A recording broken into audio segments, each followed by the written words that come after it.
If you find something as an alternative or substitute to God, maybe that something take the place of God. We can sometimes be too busy, too tired, too entertained, or too overwhelmed to care. Maybe those would be the great factor that can steal God's place in our lives. Sabi po ni Pastor Dayan, ang oras ay mahalaga at ang time ay hindi mo na kayang ibalik pa.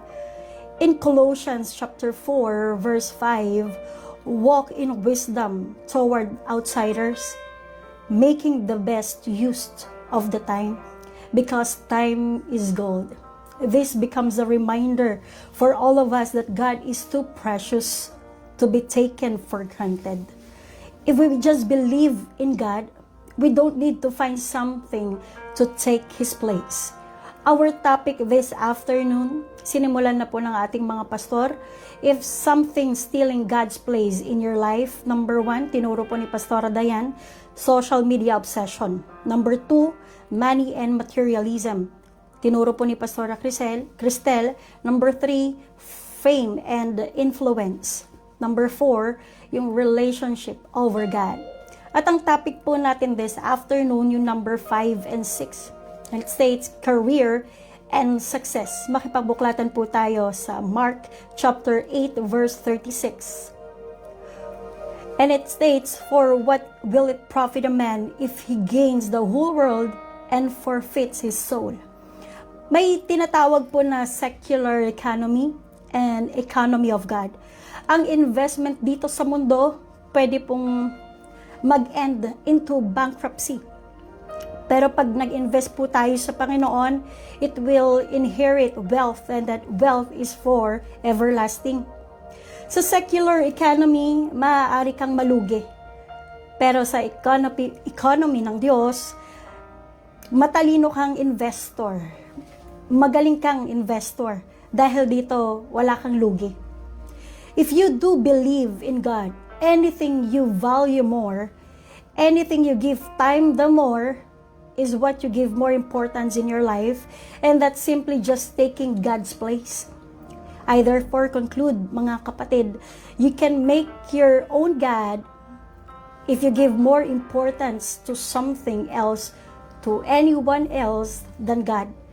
James chapter 4 verse 4, you adulterous people, do you not know that friendship with the world is enmity with God? Therefore, whoever who wishes to be a friend of the world makes himself an enemy of God. Hindi lang tampo, hindi lang galit. Ang sabi nga, enmity, puot ng Diyos. This verse explores the concept of spiritual adultery, where a believer's affections are divided between God and the world, leading to a conflict with God. As much as we get tempted to substitute God from success, the more the need for the subject of God arises. How do you take away salt from a meal and expect it to be tasty? How do you control the things you don't have control over? Each time you get tempted to substitute God from the success you desire or the one you have acquired, remind ourselves that hard work is important. But it is not all that is needed. Because hard work is far different from work smart with God. Because it dedicates oneself to work diligently while also using wisdom and spiritual guidance to maximize efficiency and effectiveness. God is the pillar or the ingredient of our success. Ang sabi po ni Pastor Boy, kalooban ng Diyos na maging masagana po tayo. Ang Diyos ang nagbibigay sa atin ng kapangyarihan na magkaroon ng kasaganahan. Kung gusto ng Diyos na maging mahirap tayo, bakit pa niya sasabihin ang susi at ang paraan para managana po tayo? Once again, hindi mo kalaban ang Diyos sa pagunlad mo. Hindi mo kaaway ang Diyos sa kasaganahan mo. Dahil desire pa nga ito ng Diyos sa atin. Pero hindi nga sinabing mag-focus tayo sa earthly things or earthly gains, because we are called to focus on heavenly gains. Earthly gains shifts your focus from material possessions, worldly achievements, and fleeting pleasures to spiritual matters. Eternal rewards and a life live with a focus on heaven. God makes it clear, mga kapatid, in Colossians chapter 3 verse 2 that we have to set our minds on things above, not on earthly things, ang mga bagay na panlangit, hindi bagay na panlupa, hindi temporal benefit or short-time benefit, kundi eternal benefit or yung everlasting benefit. We have to prepare our lives on eternity, mga kapatid. Sabi nga po ni Pastora Dayan, hindi masama ang negosyo, hindi masama magtrabaho, pero dapat ang source natin ay ang Diyos pa rin. Amen po ba? Gusto ng Diyos maging matimbang siya sa buhay po natin. Sa negosyo po namin tuwing Sunday ay lagi po itong close. Simula po nung nag-umpisa po ang one way, hindi po namin ito ino-open ng Sunday. Sa totoo lang, mas marami pong client kapag Sunday. Ang prinsipyo po namin ay laging may Sunday is not for sale. Huwag natin ipagpalit ang Diyos kung ano ang career po natin. Dahil si Yahweh ang ating mabuting pastol at hindi tayo pagkukulangin ng Diyos.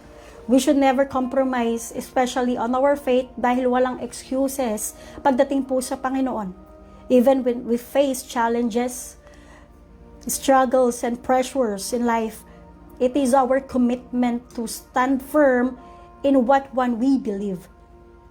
Kung napanood po natin yung balita like 2 years ago na may matandang babae na tumalon sa Shangri-La Mall from 6th floor pababa doon sa ground floor.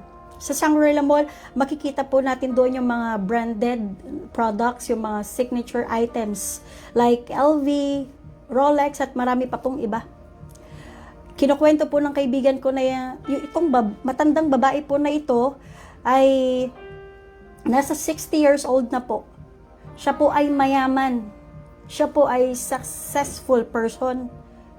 Nakapark po yung kotse niya sa parking lot po ng Shangri-La. At ang dahilan daw po ng pagtalon niya ay na-heartbroken siya. Yung matandang babae, hindi na kinaya yung sakit eh. Hindi na kinaya yung problema, hindi na kinaya yung pressure. At ang sabi nga, success isn't defined with what you have, nor by worldly metrics like wealth, but by fulfilling God's will and living a life of obedience and service. It involves a close relationship with God, prayer, worship, seeing things from God's perspective, and having patience and stability in the face of adversity. Life is full of uncertainty, but God is the only certain. In Psalm 119, verse 37, "Turn my eyes from looking at worthless things and give me life in your ways." Sa Tagalog, ilayo mo ang pansin ko sa bagay na walang saysay at ayon sa pangako mo'y pagpalain akong tunay. Success without God is futile. Ang katagumpayan na wala ang Panginoon ay walang saysay. Kaya nga may key to success pagdating po sa Panginoon. From what I know, mga kapatid, may specific na susi ang bawat pinto ng mga tahanan po natin. Ganon din po ang Panginoon. Kapag kasinunod po natin ang susi ng katagumpayan galing sa Diyos, sinisigurado po ito ng Diyos at ginagarantiya niya ng Panginoon na tayo po ay magtatagumpay. Sabi nga po ni Pastora Cristel, ang Diyos dapat ang magiging sentro ng buhay po natin. Dapat tayo ang nakaka-influence sa mundo. Hindi tayo ang nai-impluwensyahan ng mundo. Ang goal natin ay ma-please po ang Diyos. Katulad po ni Jesus, in John chapter 4, verse 34, Jesus said to them, "My food is to do the will of Him who sent me and to finish His work." Ang goal po ni Jesus, ang kabusugan ni Jesus, ay ang magawa ang kalooban ng kanyang Ama at tapusin ito. Hindi lang sinimulan ni Jesus ang kalooban ng kanyang Ama. Ang goal niya ay tapusin ito. Si Jesus ay may isang salita. At tinapos niya ito sa krus ng Kalbaryo. Tetelestai, it is finished. We were paid in full from the debt of our sins. Number 6, yung self and pride. These are the people who's constantly seeking compliments, never admitting faults, always needing to be right. In 2 Timothy chapter 3 verse 2, for people will be lovers of self, lovers of money, proud, arrogant, abusive, disobedient to their parents, ungrateful, and unholy. Paul is telling Timothy to sit up and pay attention. Timothy must know or understand that in the last days, difficult, hard, or even harsh times will come. In the last days, napakahirap maging Kristiyano. Pero good news, ito po ay posible.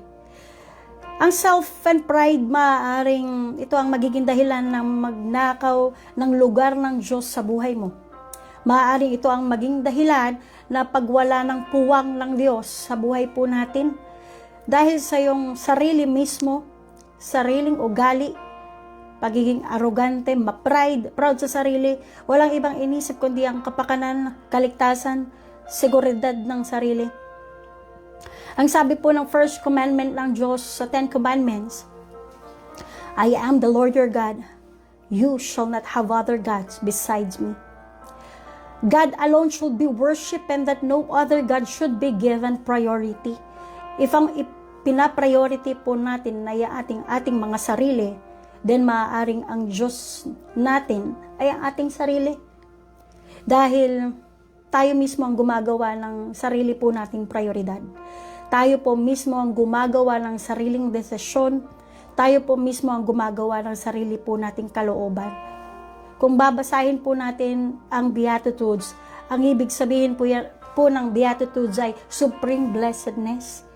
In Matthew chapter 5 verse 3, sabi niya, mapalad ang mga taong walang inaasahan kundi ang Diyos, sapagkat mapapabilang sila sa kaharian ng langit. Ano po ang sinasabi po ng Biblia na tayo po ay blessed? Ano bang maganda na nasa atin ng Panginoon? Isa sa napakaraming dahilan, ikaw ay masayang pinagpala. Masaya na, pinagpala ka pa. Amen po. Sabi po sa Matthew 5 verse 7, Blessed are the poor in spirit, for there is the kingdom of heaven. Papaano po ba naging blessed ang poor? Ang ibig bang sabihin ng poor ay dukha, pulubi, mahirap? Ayaw ng Diyos na naghihirap po tayo. Amen po ba?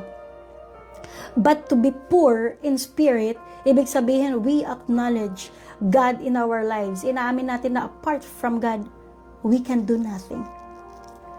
May kwento po sa Bible, yung parable of the Pharisee and the tax collector.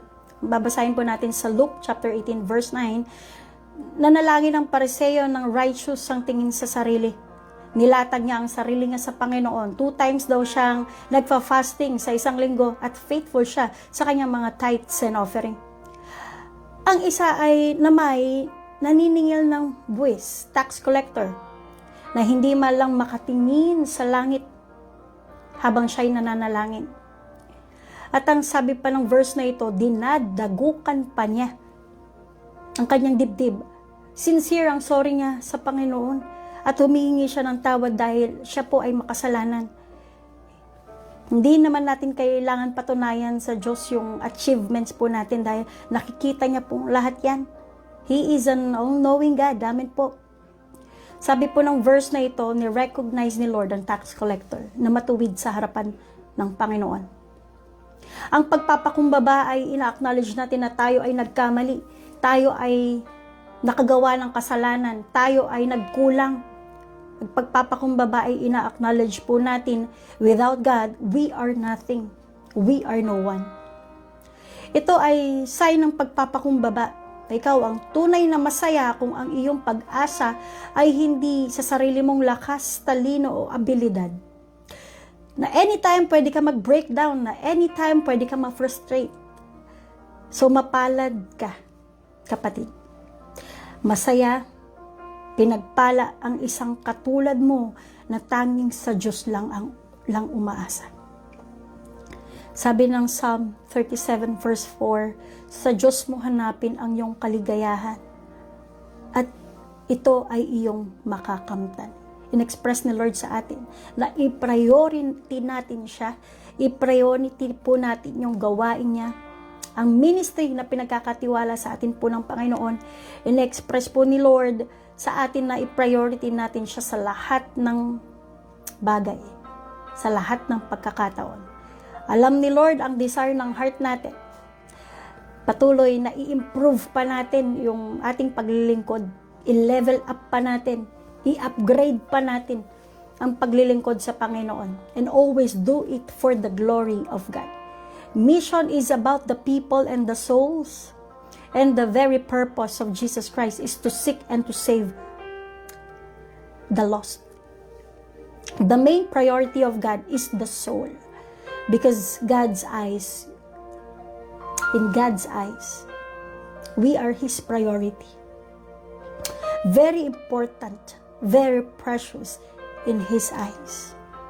You are truly a VIP in the eyes of God. Question, ano po ba ang priority po natin ngayon? Or rather, sino po ba ang priority po natin sa buhay po natin?